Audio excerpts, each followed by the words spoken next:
I'm continuing my discussion of the turmoil in Brazil. It's a little hard to say where this is going. It seems that institutionally, Lula da Silva has the support of the courts, and I say that because the courts have been A, very dismissive of claims of election fraud, B, have actually apparently been complicit in social media censorship in Brazil. This is a topic I want to talk about in more detail. I'll probably pick it up tomorrow. Twitter, for example, has been a major instrument of censorship this is of course before the Elon Musk takeover of the Bolsonaro people in Brazil. So the court is on Lula's side, but the army and the military and apparently some of the police are on Bolsonaro's side. Now, the police were out in force, apparently intercepting a lot of the protesters, but there was also the police cracking down on protesters on the street. And so guess what happened? I'm actually looking at a video of this in social media, and that is that when the police began to deploy in force on the street to dispel the crowds, the army put tanks on the street to prevent the police from removing the protesters. So all of this suggests that there's still a volatile situation in Brazil, and Lula da Silva has his hands full in dealing with it. Now, Bolsonaro, interestingly, is in Florida. And apparently a bunch of left-wing Democrats, I'm thinking here of AOC, Ilhan Omar, Joaquin Castro, they're like, we have to extradite him. We have to send him back to Brazil. Well, first of all, Bolsonaro is not under accusation.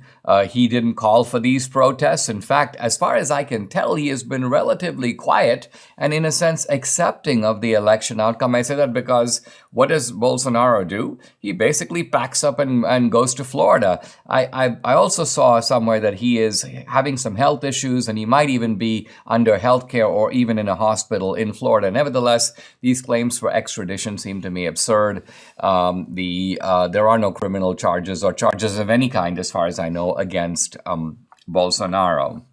Now, Lula da Silva, a very bad guy. Not only is this guy a far leftist, a buddy of Castro, buddy of Maduro, a guy who came up through the radical left trade union movement in Brazil. But here is a guy who was also convicted of corruption. It's widely acknowledged, even by his own supporters, that his party is corrupt.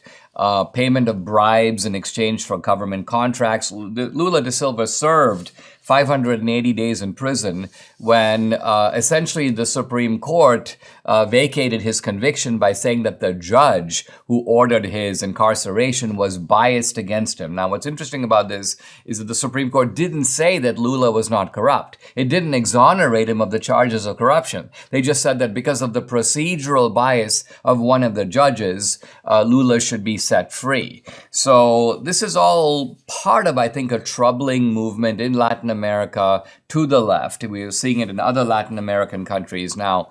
I saw a Brazilian commentator talking about this, and he goes, look, Lula is not the same Lula. He doesn't have the same kind of power that he did when he was in office before. By the way, Lula has already served in office an extended term, I think 12 years. And he had a left-wing majority. He was able to get a lot of what he wanted. But according to this Brazilian commentator, this is not the situation now. In fact, the Bolsonaro people control the parliament. They have majorities in both the Brazilian houses of parliament, which is to say that Lula, in a sense, has his hands tied. There's a limit to what he can do. And so this does not mean that Brazil is doomed, but nevertheless, the very fact that the Brazilians have put into office this far leftist cannot be a good sign for the future of Brazil. Now, Brazil is a relatively young democracy. This is, by the way, a difference between Brazil and the United States. The United States has been a constitutional democracy since, 1789, I guess, when the Constitution was adopted.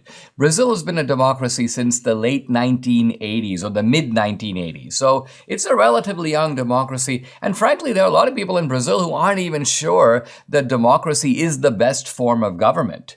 It's interesting that in America, people they're questioning democracy. Well, when you have a democracy that's relatively new, people do question it. They go, listen, we have to test this system, which has now been operating here in this country for, 30 years, 35 years, against other systems that might, in fact, work better. And also, even within democracy, there are multiple forms of democracy. There's, of course, parliamentary democracy, there's presidential democracy, there's various forms of constitutional democracy, and so on. Even in this country, we debate what kind of democracy do we have and do we want in the United States. So certainly we'll be watching the events in Brazil as they unfold with interest. And tomorrow I'm going to talk further about censorship in Brazil. As in America, it is quite possible, in fact, I would say likely, that censorship on behalf of the left and against the right helped to shape the outcome of the recent Brazilian election.